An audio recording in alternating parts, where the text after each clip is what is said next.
Hola, ¿cómo estás, Diego? Un abrazo. ¿Cómo andas, Lonchi? ¿Bien? Todo muy bien, por suerte. ¿Vos, Diego? Bien, todo tranquilo. Bueno, Diego Durruti es un prestigioso periodista de automovilismo, muy querido, muy respetado, con 30 años de trayectoria, ¿puede ser, Diego? Sí, Lonchi, ya 30 años. 30 años ya. Está viejo, ¿eh? Se me notan en las canas. No, ¿qué edad tenés, Diego? Déjame que tengo que hacer la cuenta, pero 48. 48, está bien, Sí. bueno, te llevo 10, así que yo estoy mucho más viejo que vos, Diego. Y Y bueno. comenzaste de muy joven. Sí, yo comencé, terminé el secundario y al toque empecé a estudiar periodismo en Deportea. Empecé en 1990 y prácticamente, yo lo cuento a partir del 90 cuando empecé a ser periodista, porque prácticamente en el inicio de la carrera nos juntamos con unos amigos, con unos compañeros que eran de la zona, yo soy de Monte Grande, vivían en Temperley y en Lavallol, y empezamos a hacer un programa que se llamaba Minuto Cero en FM Metrópolis, una radio trucha de Loma de Zamora. Y bueno, era obviamente un programa deportivo y empezamos a repartir los deportes y a mí me tocó automovilismo. Yo, la verdad, mucho no seguía el automovilismo, era más del fútbol, pero bueno, vos sabés cómo es esto. Una vez que empezás, tanto lo que es el periodismo como lo que es el automovilismo, empecé a investigar, a interiorizarme y me encantó. Montegrande de los Pagos de los Rux, de Colabelo, en la época que Ravelo, vos empezabas de Julio Colabelo, claro, bueno, una ciudad de Segade Sánchez después, y de exacto. tantos pilotos. Bueno, hoy tenés varios cerquita ahí en Canning viviendo. Sí. Ese es un lugar fierrero, ¿no? Yo cuando empecé con esto, después me vine a vivir acá al centro, ahora estoy en Caballito, y medio como que perdí un poco de contacto con la gente de Monte Grande, trato, viste, cuando puedo ir, pero sí, la zona sur es muy fierrera, no solamente Sí. Monte Grande, sino toda la zona sur es fierrera. ¿Y qué descubriste del automovilismo? Decías, te fuiste metiendo, ¿qué te Sí. enamoró del automovilismo? En realidad, sigo enamorado del automovilismo. A mí me gustan contar historias, ¿viste? Es lo que más me gusta del periodismo, contar historias. Y yo creo que tanto el automovilismo o los autos, más en sí los autos, el fierro, es un conector de muchísimas historias. Por ahí la gente no se da cuenta cuánto un auto ha influenciado en su vida. Entonces a mí me gusta indagar en eso, en esa pasión, en ese sentimiento que hay o detrás de un auto, de una marca, o propio del automovilismo, porque el automovilismo creo que no hay deporte tan pasional como el automovilismo y que por ahí mucha gente no entiende. Si vos le decís a un tipo que es futbolero que vaya a un autódromo, te dice, no, ¿para qué? Para ver autos girar. Y no es solamente eso, hay un montón de cosas que lo hacen atractivo, que hacen que sean un deporte lindo para contar, ¿no? Para vivirlo, ¿no? Y yo creo que es eso lo que me gusta. Y también el tema de las historias, te repito, Loncha, a mí me encanta indagar, investigar y contar, tratar de transcribir o de contar verbalmente esos sentimientos que generan los autos, ¿no? Yo creo, Diego, que el automovilismo es el deporte que brinda mayor cantidad de historias, ¿no? Algunas Sí. historias de película, ¿no? Porque, bueno, otros deportes, por supuesto, que tienen algún personaje, alguna historia, pero el hecho de los recorridos, las topografías, las ciudades, los autos, los personajes, generan permanentemente, tanto a nivel nacional como internacional, muchísimas historias, ¿no? Sí, bueno, ahí creo que diste en el clavo. Yo ahora estoy dando, desde hace unos años, estoy dando automovilismo en Deportea. Y yo siempre lo que les digo a los chicos, como para tratar de seducirlos con lo que es el deporte, es que es una actividad, tal vez porque nosotros estamos cerca y conocemos un montón de historias, pero si vos te pones a pensar, está, pero repito, de miles de historias que tranquilamente pueden ser guiones de película.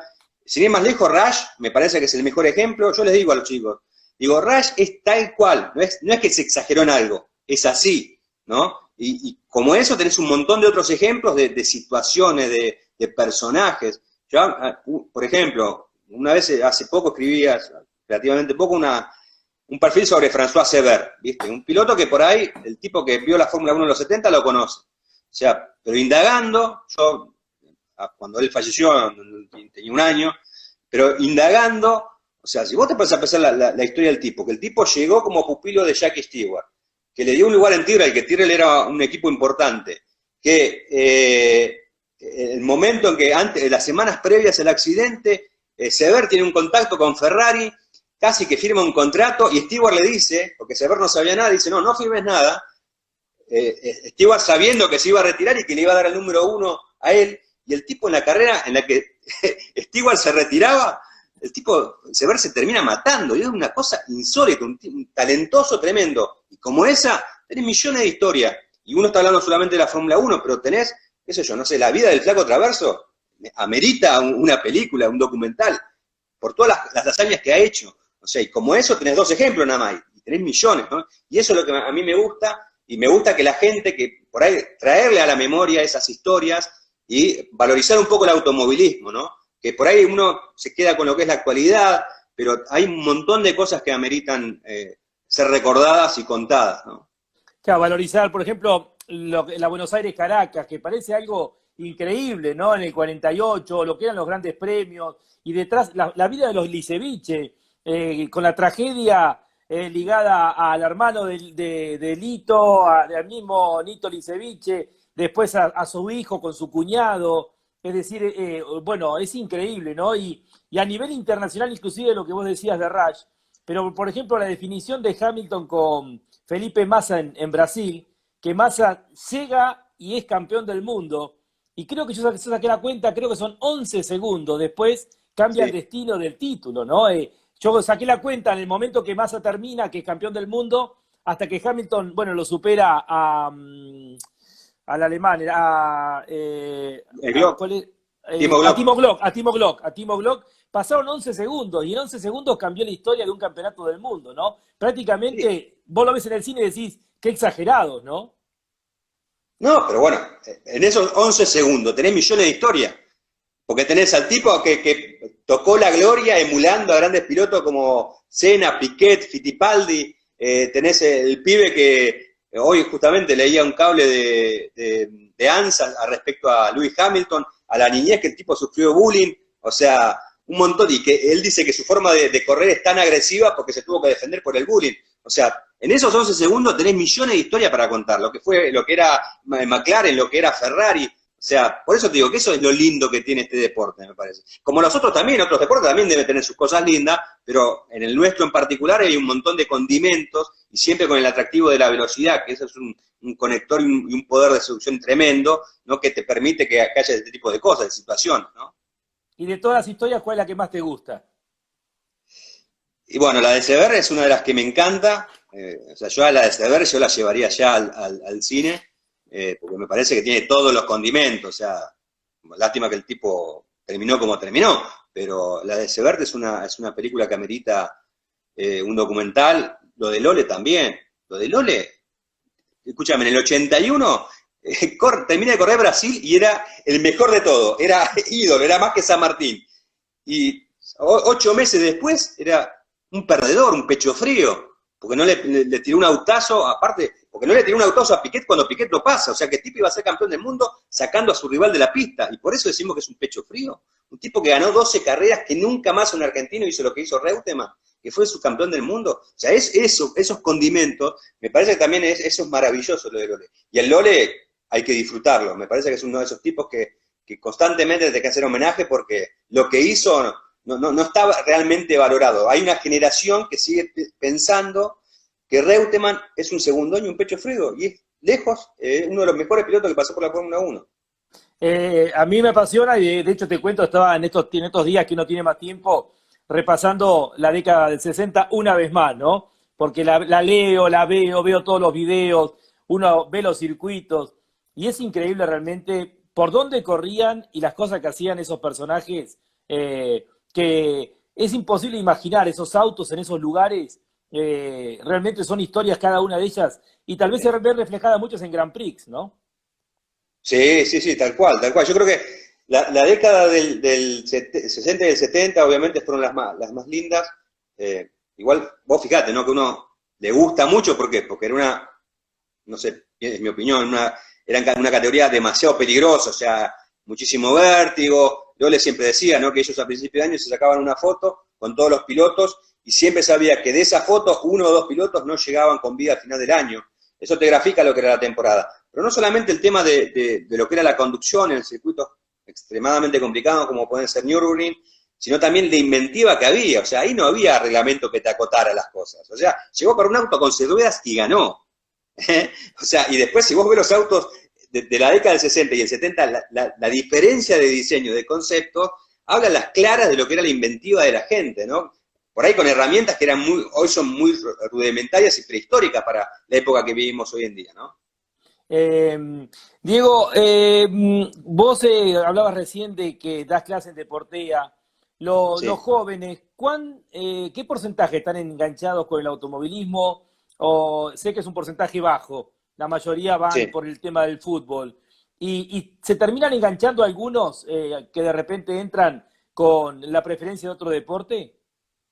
Mira, a mí las experiencias que me ha pasado Lonchi en estos años, yo hace ya, en 2013 empecé a dar clases, y obviamente el porcentaje de una comisión de entre 25 y 30 alumnos, tenés 2 que la tienen recontra clara, y 3 o 4 que tocan algo de oído, mucho Fórmula 1, obviamente, o Fórmula 1, turismo carretera, y el resto no, ¿viste? El resto realmente no sabe nada ni de auto, ni de automovilismo, y le tenés que explicar, hay que ser muy didáctico, y lo que yo les digo siempre, o sea, a diferencia de lo que es otros deportes, que tal vez puede ser una contra, el automovilismo vos tenés un montón de variantes que explicar, porque no es como el fútbol que son 11 contra 11, metés un gol y sabés quién va ganando. Acá tenés diferentes categorías, diferentes tipos de circuitos, diferentes tipos de especialidades, diferentes tipos de campeonatos, y a la gente es muy complicado, a algunos chicos es muy complicado entender esa gran variedad que tenés.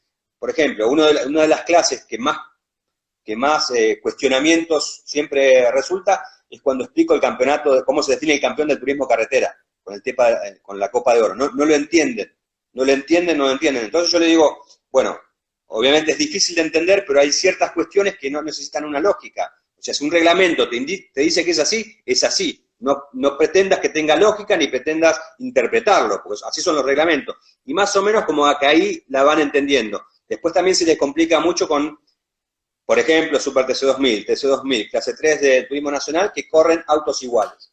O sea, el Chevrolet Cruze es igual, para ellos es igual en el TN, en el TC2000 y en el Super TC2000. Entonces le tenés que explicar la diferencia. Y por ahí algunos lo agarran, otros que no. Pero mayormente, al menos la recepción que he tenido, me agradecen. O sea, me agradecen y dicen que la pasan bien. Así que es una pequeña satisfacción, ¿no? Igual yo siempre lo que les digo es que más allá del tema del automovilismo, cuando ejercen la profesión, lo primero que tienen que hacer es investigar de lo que van a cubrir, para no cometer mocos, que yo creo que a vos te debe pasar lo mismo, que te indignás cuando están pasando por un accidente, porque el automovilismo siempre es noticia general cuando ocurre un accidente, y es un accidente de Super TC2000 y te dicen el TC.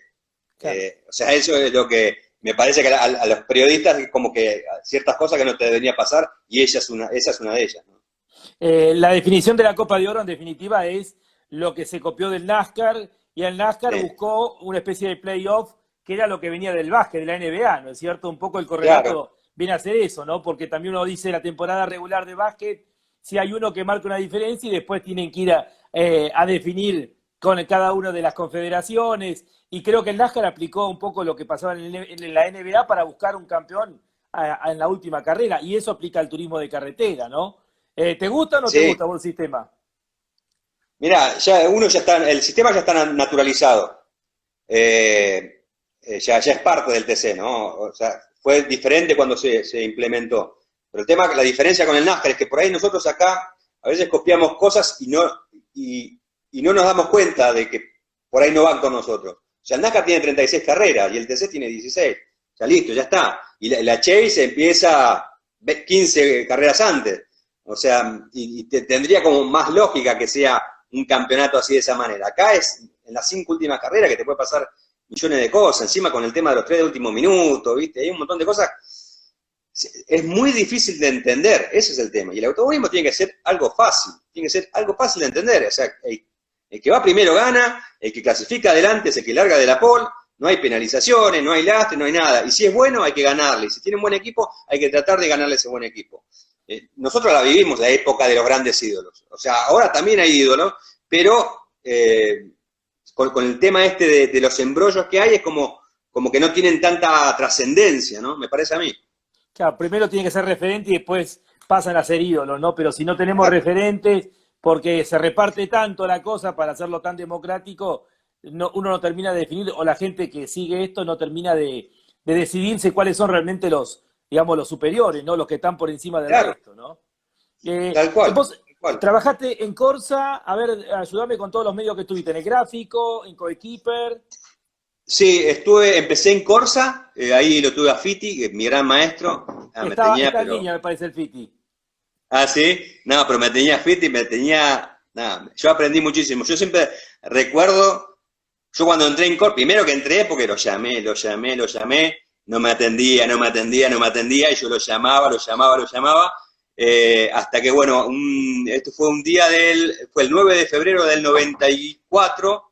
Yo cumplí años el 7 de febrero, para mí fue un regalo de cumpleaños que me dio pelota Fiti, y empecé a ir a la redacción de Corsa, primero haciendo una sección que se llamaba Toquecitos de Bocina, que era la Sí. sección de noticias, que bueno, que me daba, bueno, me acuerdo que me dio un papel, un parte de prensa del Automóvil Club Argentino, y me dice, bueno, escribí 4 líneas. Me hizo escribir 6 veces las 4 líneas, hasta que quedó como él quería, pero evidentemente yo la escribía muy mal, en máquina de escribir, o sea, una cosa increíble, con papel pautado, pero bueno, ahí creo que aprendí. Mis 2 grandes maestros fueron Fiti, uno obviamente, y el otro Egidio Frangella, que yo con Egidio hice mucho tiempo radio, eh, teníamos un programa, él tenía un programa ahí en Lomas Con y Andy me permitía también, participar.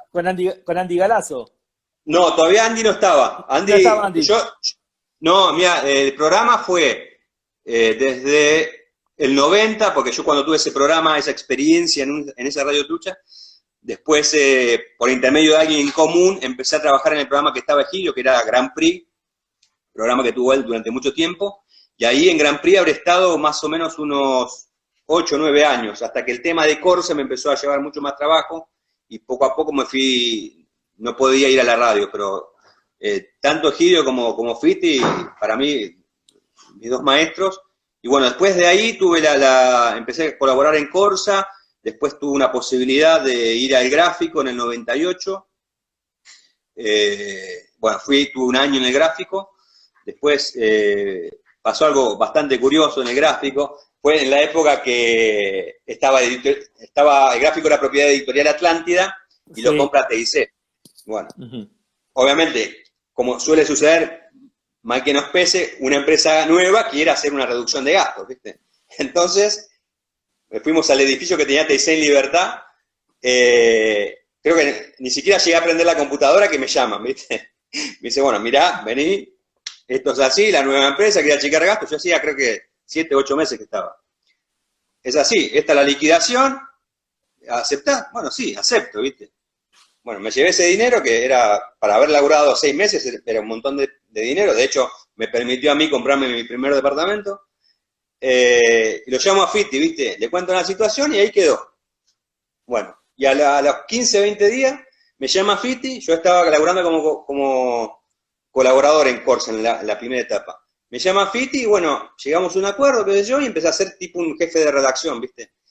Y el mismo día que empecé de vuelta a trabajar en Corsa, me llaman del gráfico diciéndome que en realidad lo habían pensado bien, que querían que yo siguiera, pero les tenía que devolver la indemnización. Ya Obviamente le está. dije, no, Ya quédate fue. tranquilo, Ya fue. no, ya estoy bien así, estoy bien acá, te agradezco muchísimo la oferta, pero no. Así que después seguí trabajando en Corsa hasta el 2000 más o menos, después laburé mucho en medios digitales, a mí el tema de internet es una cosa que me gusta muchísimo, y en un portal que se llamaba Sport Ya, que duró lo que un suspiro, pero estuvo buena la experiencia, que duró un año y medio más o menos, después con la crisis del 2001 estalló todo por el aire, y después, a partir de ahí, después tuvo otra etapa también en Corsa, hasta que cerró definitivamente, y ahí, bueno, entré en Solo TC, estuve mucho tiempo laburando en Solo TC como el director periodístico, y después de vuelta en Corsa, laburando también en radio, en Rock and Pop, en Vorterix, ¿Y qué medio te en gusta varios más? medios. ¿Qué tipo de medio te gusta más? ¿Gráfico, radio, redes sociales? Mirá, o sea, cuando vos sos periodista y tenés la posibilidad de más o menos hacer bien todas las cosas, todo está bueno. pero yo apuesto todo en Internet. Para mí Internet no es un futuro, ya es un presente, y las posibilidades que da Internet uno no las toma en cuenta. O sea, para mí Internet es lejos, es la plataforma que más disfruto. Igual me gusta mucho la gráfica, me gusta mucho lo que es el proceso para llevar una idea a un papel, ¿no? Esa es una cosa, todo ese proceso de producción, de después estar con el diseñador, de tirar ideas, de ver, de elegir las fotos, o sea, hay un montón de cosas que por ahí la gente no sabe, pero que es muy lindo hacer todo ese proceso, ese me encanta, ¿no? Y la radio también tiene la magia de la radio, ¿viste? Sí, es todo muy lindo, la verdad que es todo muy lindo. Ahí saludo a un amigo personal vecino, lo tengo acá a la vuelta, pero no puedo verlo. Marcelo Jansson, que lo veo en línea, le mando un abrazo grande. Se extraña las comidas, pero bueno, seguimos de cuarentena larga.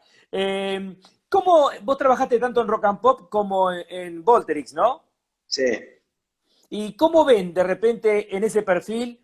Vos venís a hablar de automovilismo, ese perfil de gente joven que le gusta el rock. ¿Cómo ven el automovilismo? ¿Qué te preguntaban?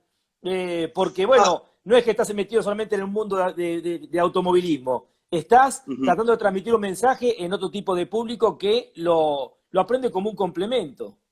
Sí, no, la realidad es que Ahí está, Lonchi, Oscar Fittipaldi también está ahí, te está saludando. Ah, sí, ahí está, Pete, Ahí sí. está, ok.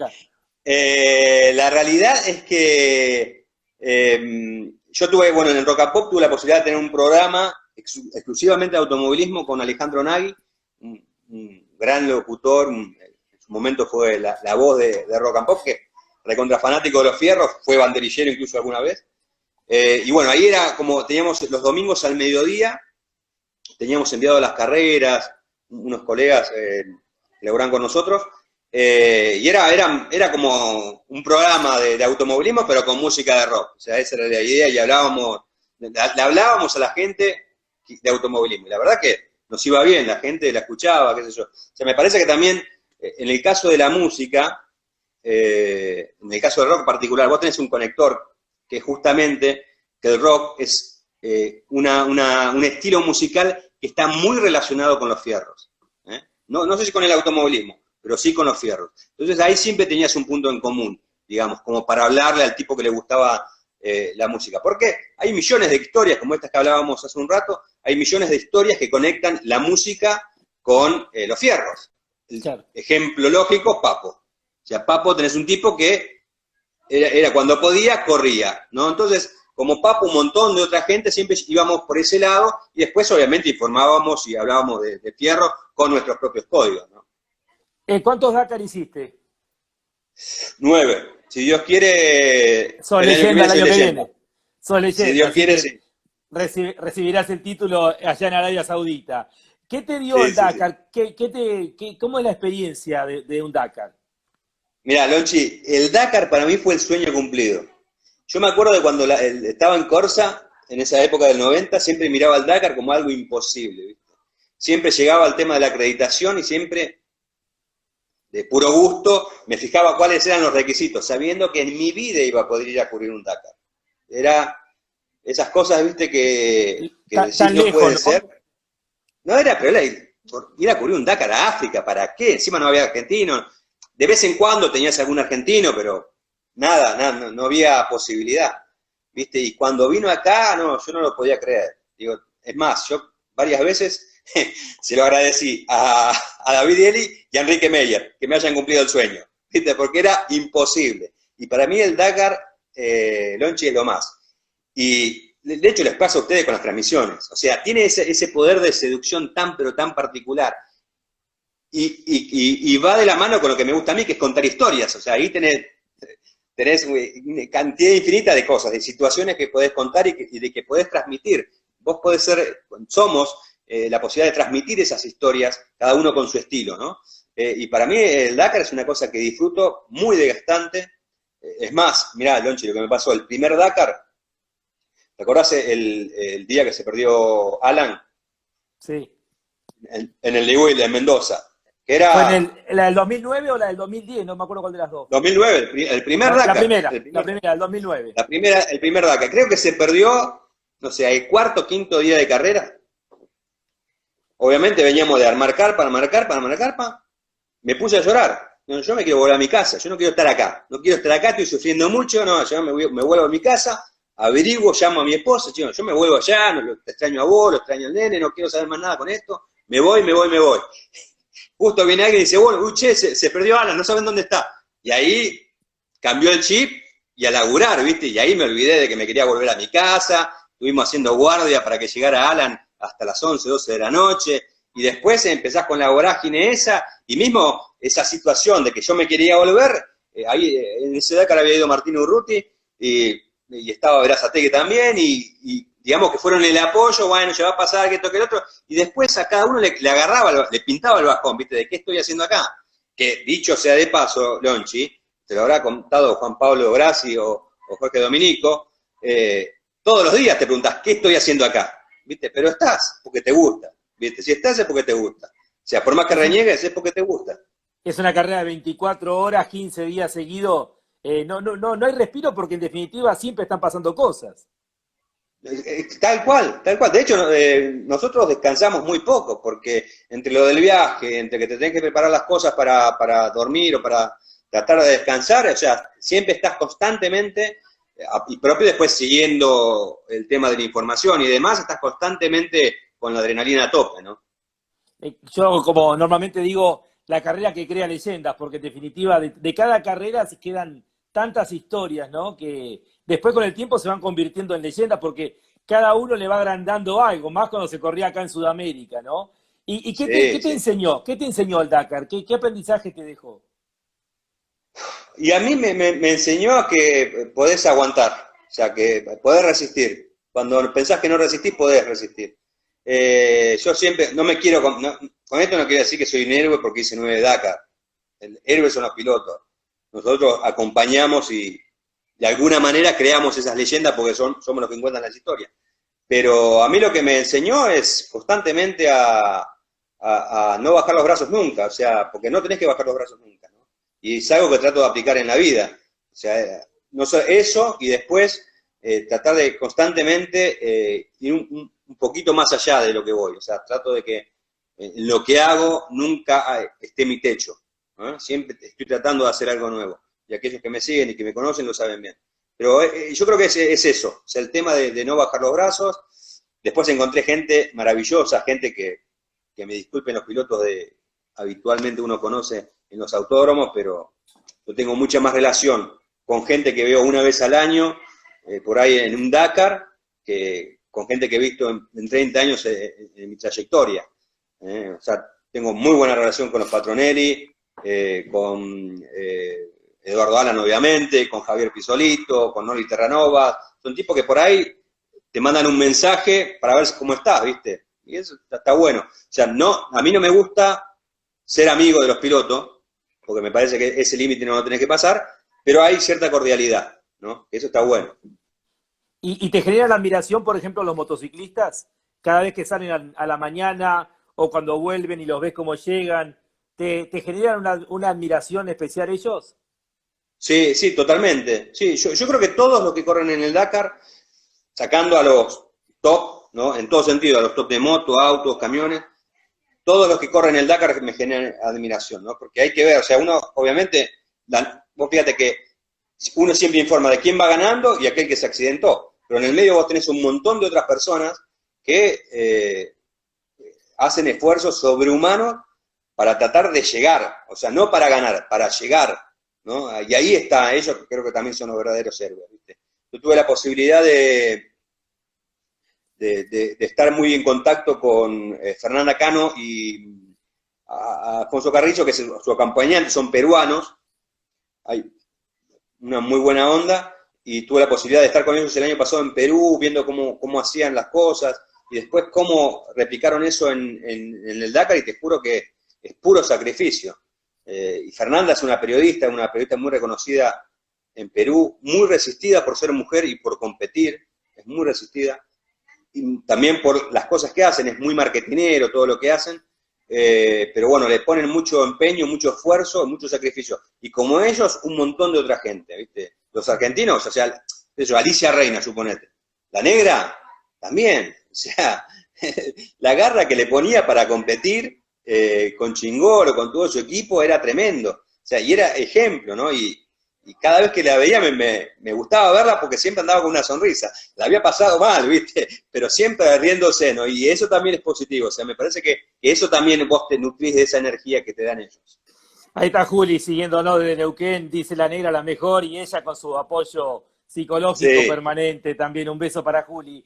Uno de los pilares del automovilismo, esta es mi opinión, ¿no, Diego? Y quiero ver la tuya, es que el corredor históricamente hizo algo que el común denominador no puede hacer. Y eso hoy se da en muy pocos casos. El Dakar es uno de ellos. Uno los ve y dice, yo ni loco haría esto. Obviamente, cuando uno ve un auto de NASCAR a 340, 350, o un auto de la Indy a 380, el automovilismo argentino, que en una época sí tuvo muchas proezas, ¿no está faltando algo de eso? Un día el Flaco Traverso dijo, vengo más rápido en la ruta que lo que vengo de velocidad en un autódromo, o ha dicho, mi vieja tranquilamente podría andar a más velocidad de la que corro yo. ¿Le falta esa magia a nuestro automovilismo? y sí, yo creo que sí. O sea, bien como dice el Flaco, me parece que le falta ese atractivo, esa cuota de adrenalina, ¿no? Propia que tienen circuitos como por ejemplo el Sonda, el Callejero de Santa Fe, que me pareció una carrera espectacular, más allá de que las carreras en callejeros, la mayoría son bastante aburridas y previsibles, pero que vayan a fondo en una calle, entre paredones, me parece bastante vertiginoso, lo mismo que el óvalo es una chicana. O sea, hay un montón de cosas que le faltan, ¿no? Pero me parece que también están y no se usan, ¿no? Porque el óvalo también hay que hacer una gran inversión y habría que hacerla.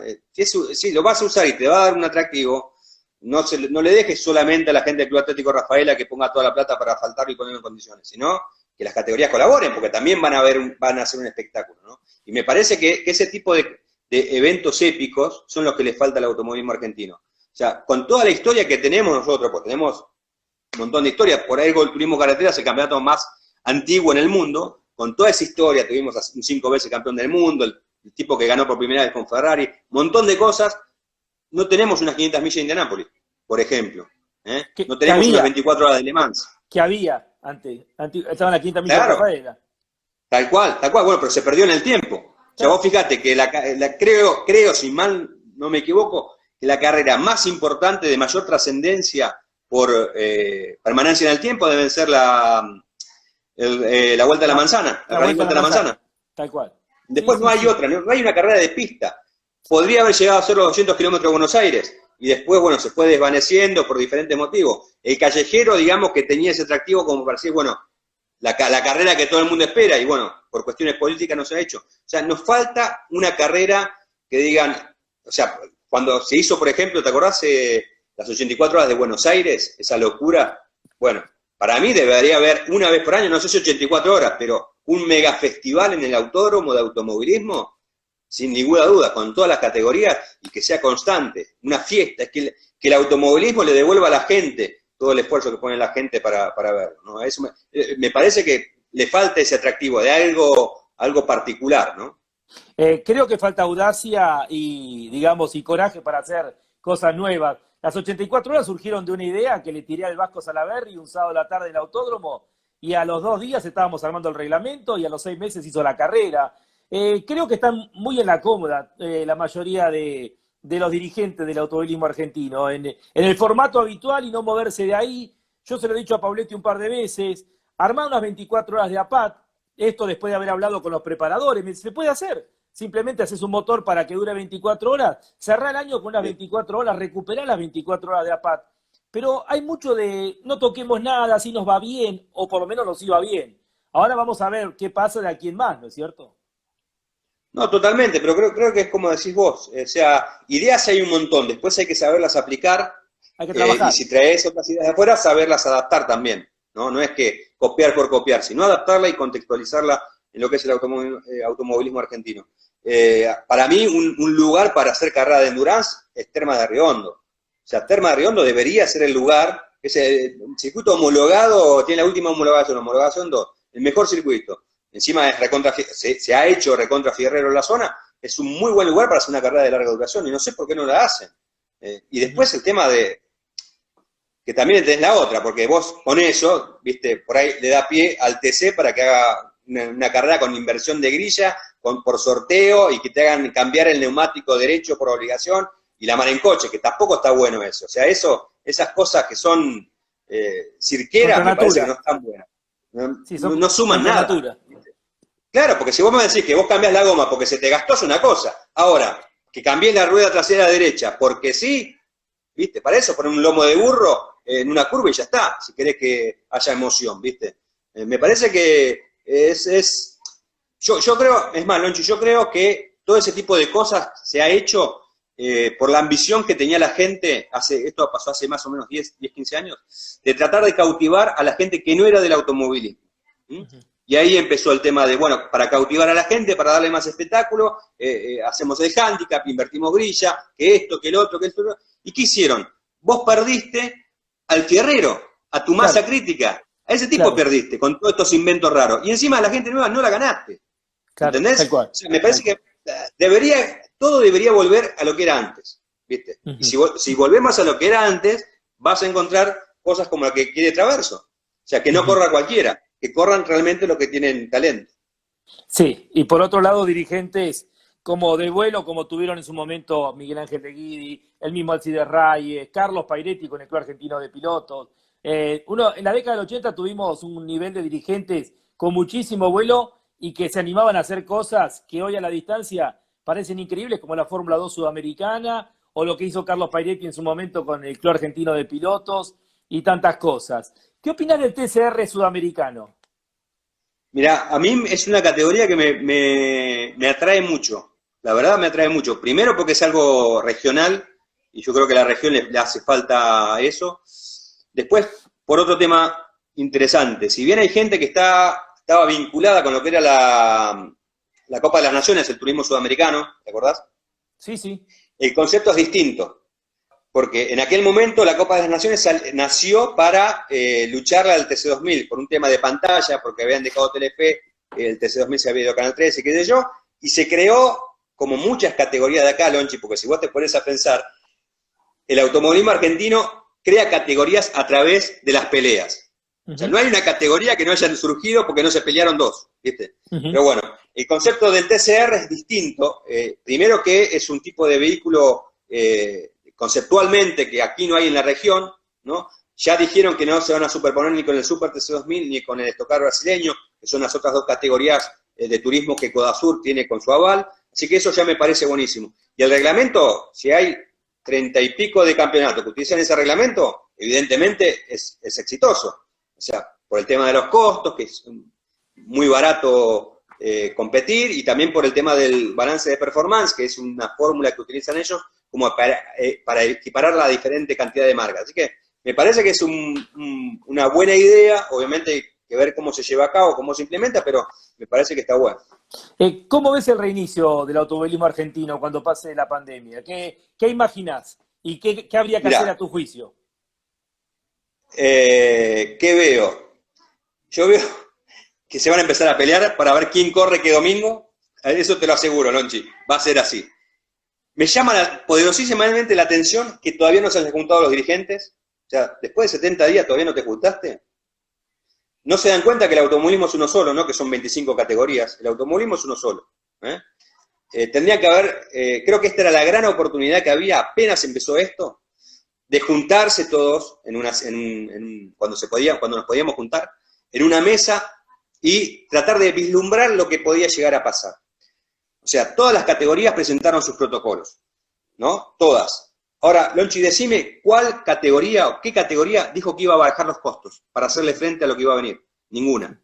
Sí, solo el Tom Rey porque está muerto, o sea, porque tiene 10 autos y movió rápido para tratar de captar gente.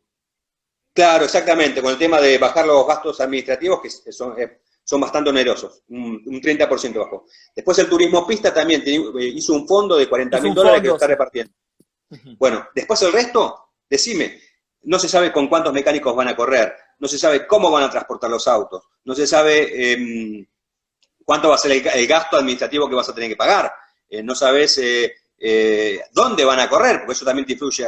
Entonces, todo ese tipo de cosas que no se han informado, esta es mi opinión, y en esto tu hermano Jorge Luis lo decía el domingo en la transmisión. Yo justamente estaba haciendo una nota para mi sitio, y más o menos coincidía lo que decía yo en las notas con lo que decía Jorge, de que no han hecho nada para informar eso, ¿no? Y un equipo y un piloto necesitan saber esos datos para hacer un presupuesto y para saber con cuánto dinero necesitan para competir, ¿no? La otra vez hablábamos estoy también haciendo una columna en Mundo Sport, en el programa de Santo Mauro, hablábamos con Roberto Argento y Argento decía que la CTC estaba lista para volver ya a la actividad. Y después hablando con un montón de preparadores y pilotos, la CTC no se había comunicado con nadie. Entonces, ¿cómo vas a volver ya si los tipos que son los protagonistas no saben cómo volver? Entonces, para mí, en estas situaciones, el tema de la desinformación, porque por ahí las categorías lo tienen resuelto, pero nosotros no sabemos, ni los pilotos tampoco. Entonces, en una crisis como esta, la desinformación es la peor aliada. Vos tenés que saber y comunicar en su momento y decirle cómo lo van a hacer, para que, bueno, el día, así pase dentro de 15 días o un mes, sepan cómo van a volver y con qué recursos van a contar. Vos sabés que hablan de protocolo y yo digo, ¿cuál es el protocolo? Si no sabemos, no sabemos. Dame los puntos básicos, vamos a correr en un día, vamos a correr en 2 días, se va a correr cerca, se va a correr en los circuitos que están pegados a la ruta para no tocar las ciudades. Hablan de un protocolo que teóricamente presentaron en el Ministerio de Deportes, pero nadie presentó el protocolo como categoría, CTC. Este es nuestro protocolo, el TC2000. Esto es lo que nosotros presentamos. Están hablando de algo que no sabemos sinceramente qué es porque nadie lo ha comunicado. El presidente días atrás dijo, el automovilismo tiene que presentar un protocolo. Quiere decir que si se presentaron en el Ministerio de Deportes, el Ministerio de Deportes no le entregó ese protocolo al presidente que está desconociendo que hay un protocolo. Entonces lo que voy a decir, la falta de comunicación, la falta de mensajes claros, es lo que a uno realmente una vez más, bueno, yo sé que no les importa, porque en definitiva siempre van a hacer la que quieren ellos y bueno, a nadie le importa de que uno pueda opinar. Pero es como demostrar que, viste, que a nadie le importa lo que está pasando, ¿no? Y creo que esto es preocupante porque hay miles y miles de personas que viven del automovilismo y que están esperando señales claras, ¿no? Claro. De hecho, Lonchi, vos fíjate que esto fue, creo que, si mal no recuerdo, hace 3 semanas que la CTC difundió una carta pública en la que hablaba de 44.000 familias, ¿no? Y después al día siguiente, o a los 2 días, un informe de Clarín, que todos sabemos que Clarín y el Super 2000 conviven porque son de los mismos dueños, decían que eran 55.000 familias. Entonces, ¿o son 44 o son 55? Claro. O sea, ahí te das cuenta que esa discordancia de datos habla a las claras de la diferencia que hay entre uno y otro, y que si todos nos hubiésemos puesto de acuerdo, hubiésemos esperado el informe del ACA, que decía que eran 66 familias, todos nos encolumnamos detrás de esas 66 familias. Pero por ahí el AME dice, o 44 o 55. Si no se ponen de acuerdo, que me hace problema yo. O sea, por eso digo yo que el automovilismo es uno solo. No son 25 categorías, es uno solo el automovilismo. Entonces, de algún modo tenés que ir encolumnado. Para mí, el que debería tomar la posta es el Automóvil Argentino, por ser el ente fiscalizador acá en la República Argentina. Pero bueno, si no, que se pongan de acuerdo los directivos y que nombren un vocero con un mismo discurso y que esa persona vaya y hable con la AMES y que la AMES después hable con el Ministerio de Salud y que se defina, a ver, bueno, sí, efectivamente, vamos con este protocolo. Pero no, si vos, escúchame, si vos le mandás tu protocolo, que por ahí es diferente al que le mando yo, ¿qué va a hacer la AMES? Lo cajonea. Claro. Que cuando se pongan de acuerdo que me vengan a ver. Claro. Entonces, y es un problema menos para ellos. Ahí está el tema. Y por otro lado, sabemos que hoy Pauletti va a hacer lo que diga Mazzacane, va pegado atrás de Mazzacane. Entre las 5 categorías de la CTC más Pauletti, estamos hablando que está el 80 al 85% del automovilismo. Por el lado del ACA, solamente Super TC2000, las otras 3 categorías están viendo cómo sobreviven, la Fórmula Renault, el TC2000, el Top Race. Entonces, sé que Mazzacane ha hecho varias gestiones, inclusive hasta para intentar llegar al presidente, pero lo que vos decís, si cada uno presenta un protocolo distinto, no sabemos inclusive si los han presentado, porque ahora uno empieza hasta a dudar. ¿Cuál es ese protocolo? ¿Cuáles son los 10 puntos básicos para que todos sepamos, que los equipos estén sabiendo? Hay muchísima gente que está esperando una señal clara. Y esto, esperemos que estén acorde a las circunstancias y a la necesidad, porque lo que se viene no va a ser fácil, ¿no? No, seguro. Es que ahora va a venir lo peor, me parece. O sea, igual, de todas maneras, o sea, es un muy buen primer paso el tema de las pruebas, me parece un muy buen primer paso antes de de la premura del tema de las carreras, porque bueno, ahí vamos a ver cómo los protocolos sobre los cuales se basan las federaciones, que es uno que hizo la Asociación Argentina de Volante conjuntamente con el Automóvil Club Argentino, esos protocolos funcionan, ¿no? Y una vez que esas pruebas, ya por suerte ya hay varias provincias, y esta semana se van a sumar muchas más, donde se van a permitir las pruebas, obviamente, para personas de esas provincias. Bueno, una vez, si funciona ese protocolo, va a ser como una muestra para decir a la bueno, mire, hicimos esto y ha funcionado, o sea, permítanos hacer alguna carrera. Pero Lonchi, después lo que se va a venir, y de lo que vamos a estar informando, y va a ser de las peleas para ver quién agarra los domingos, o cómo se hacen los calendarios, o cuando se superpongan el Super TC 2000 con el turismo carretera. O sea, después viene eso, porque si no, ya tendría que saber, o sea, bueno, en un país normal, supongo yo, no vivimos en un país normal, pero yo supongo que sería así, cada categoría ya estarían todas reunidas y dirían, bueno, si arrancamos en julio, usamos esta fecha, si arrancamos a mediados de julio, usamos esta fecha, si arrancamos en agosto, usamos esta fecha, así, ¿no? Y otra cosa, Lonchi, muy importante, es mi parecer, posiblemente no haya campeonatos argentinos este año, o sea, en el contexto de que hay que cumplir una cierta requisitos para que sea campeonato argentino, depende de cada categoría, pero para mí, si no hay campeonato, me importa poco, lo que quiero es que haya carreras. O sea, si están dentro de un campeonato, mejor. Si no, no importa. El tema es que comience la actividad. O sea, tampoco pongámonos en que sí o sí tiene que haber un campeonato de X cantidad de fechas. Porque si es imposible, no importa. El tema es comenzar. Después se verá cómo se sigue, ¿no? Correcto, sí, 2 fechas de repente, 2 carreras por fin de semana. Creo que tampoco se va a poder correr con menos de 4 o 5 semanas entre carrera y carrera, porque no va a haber autos, a ver, no hay, las empresas están cerradas, no va a ser tan fácil. Al principio puede ser que muchos están listos, pueden ir con un esfuerzo, pero no va a ser fácil eso de arrancar. Diego, recién hablabas de Papo, contanos algo de Papo y el automovilismo, vos que estás ahí en un punto intermedio por tu relación con los rockeros. No, mira, creo que para mí, Papo y el automovilismo, siempre para todos, el automovilismo fue como un hobby, ¿no? En las notas era un recuadrito en las notas, era como al pasar, es rockero y de paso practica el automovilismo. Pero tuve la posibilidad de hablar con mucha gente, incluso con la hermana de Papo, de Norberto, y con Rubén Bula y otras personas más, hablando del tema de esto, de cuánto era el automovilismo y los autos para Papo, y es mucho más de lo que la gente se piensa. O sea, una cosa que me dijo una vez Rubén Bula, era que Papo siempre quería, o sea, era tal la pasión que tenía por los autos, que siempre intentaba sacar con la guitarra los ruidos de los autos, y que su sueño era hacer una canción que involucrara todos los ruidos que él sentía dentro de un auto, ¿no? Entonces me parece que era un personaje realmente, obviamente como músico no se discute. Rubén Bula decía que era talentoso detrás del volante, pero que no tenía tiempo para correr, que puede ser una cosa bastante común. Después, una vez Oanesian me contó que Papo en su momento ha tenido buenos gestos con él, que eran del barrio. O sea, hay mucha gente relacionada con los autos que a Papo lo quieren mucho por lo que era él, ¿no? Porque no era la estrella de rock, ¿no? Era Norberto Napolitano ahí, ¿no? Entonces ese era, creo que, el atractivo que tenía, y me parece que él también se ha sentido muy bien justamente por eso, por cómo lo trataban en el automovilismo. No era una estrella más, lo trataban como un piloto más, ¿no? Y creo que eso era lo lindo que tenía él. Ahí tenés un amigo también, Tim Pairetti, que también estuvo muy vinculado a Papo, que puede sacar mucha información, ¿no? Tim ha estado mucho tiempo vinculado a Papo. Yendo a la Fórmula 1, ¿qué opinás del tema de la posibilidad de que Vettel vaya a Mercedes? Mira, yo me juego toda esa posibilidad, ¿eh? Para mí yo lo veo a Bottas en Renault y a Vettel me la juego en Mercedes. Me parece que, primero por la nacionalidad, eso es fundamental, y yo soy de los que piensa que a Hamilton lo va a potenciar tenerlo a Vettel al lado, ¿no?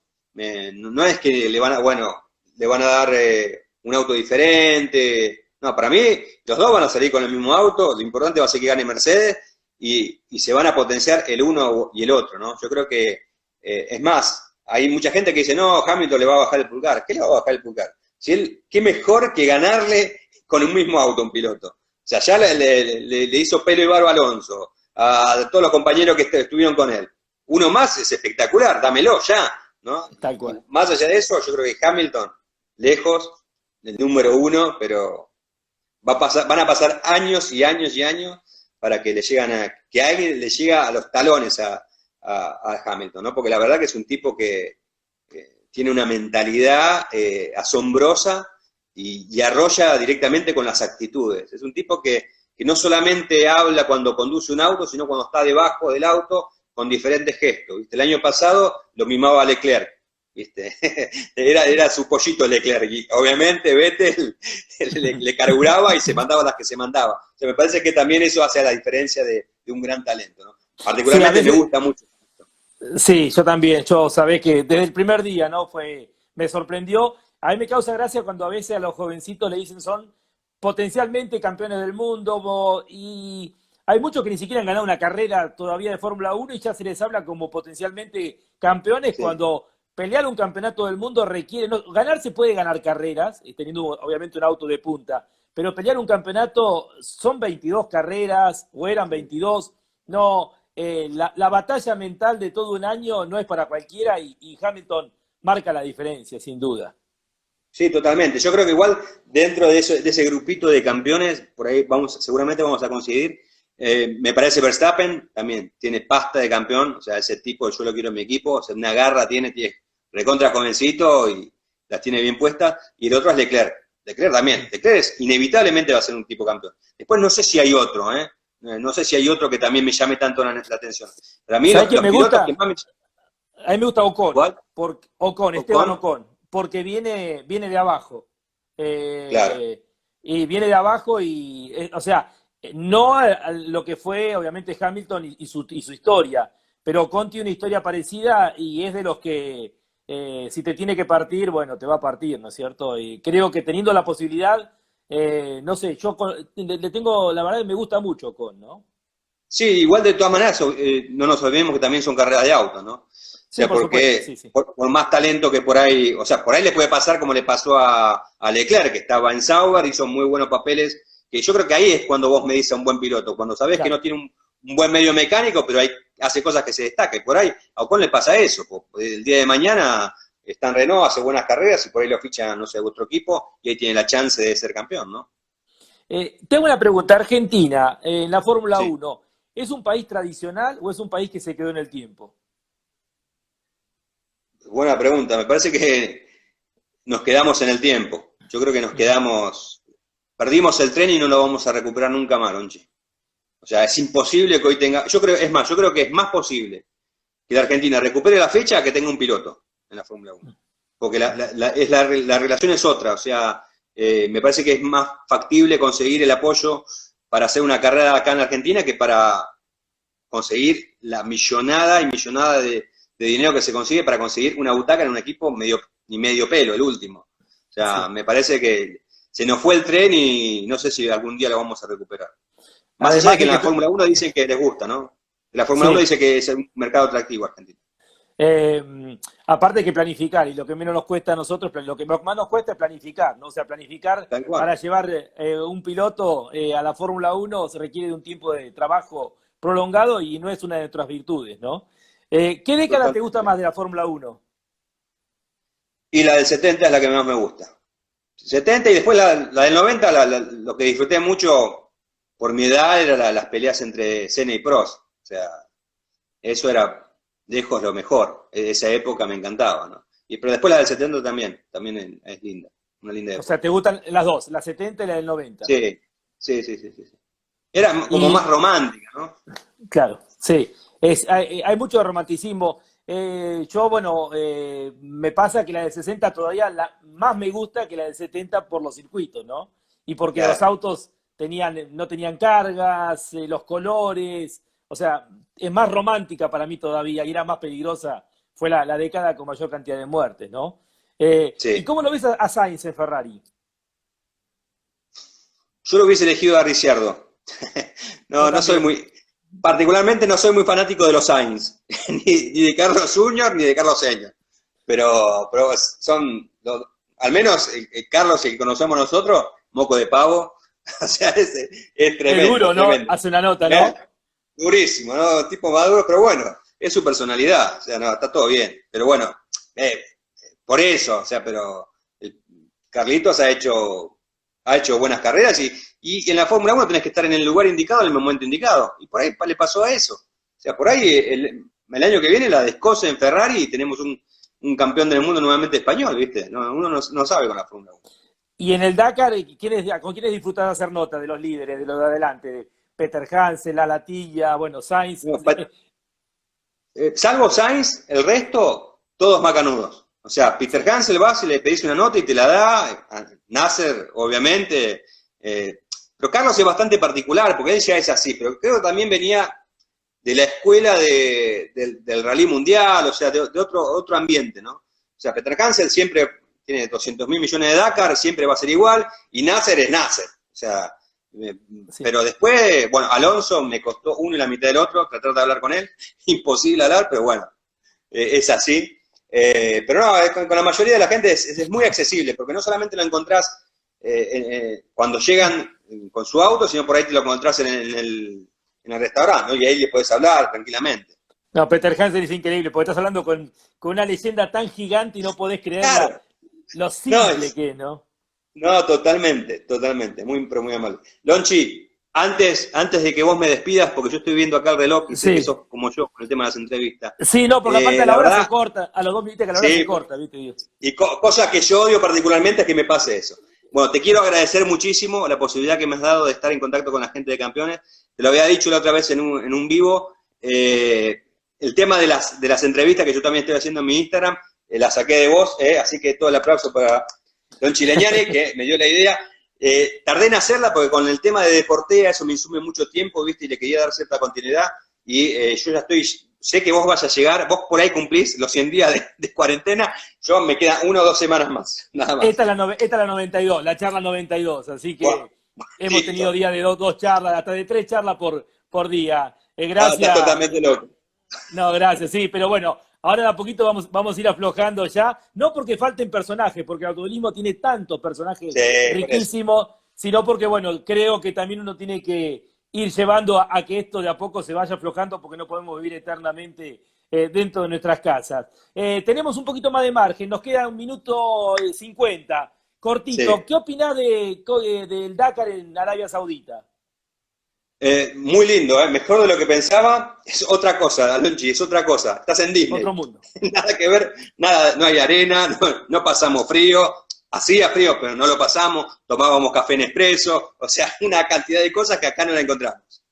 Sí. Uno iba graficando las charlas que en Continental en los días, los lugares por donde iba pasando, ¿no? Y una de las experiencias es contar cuando llegaron al norte, no me acuerdo ahora, esta ciudad que están proyectando, que tiene una inversión de miles de millones de dólares y que la tienen prevista inaugurar en 10 años. Como decís vos, es otro mundo, ¿no?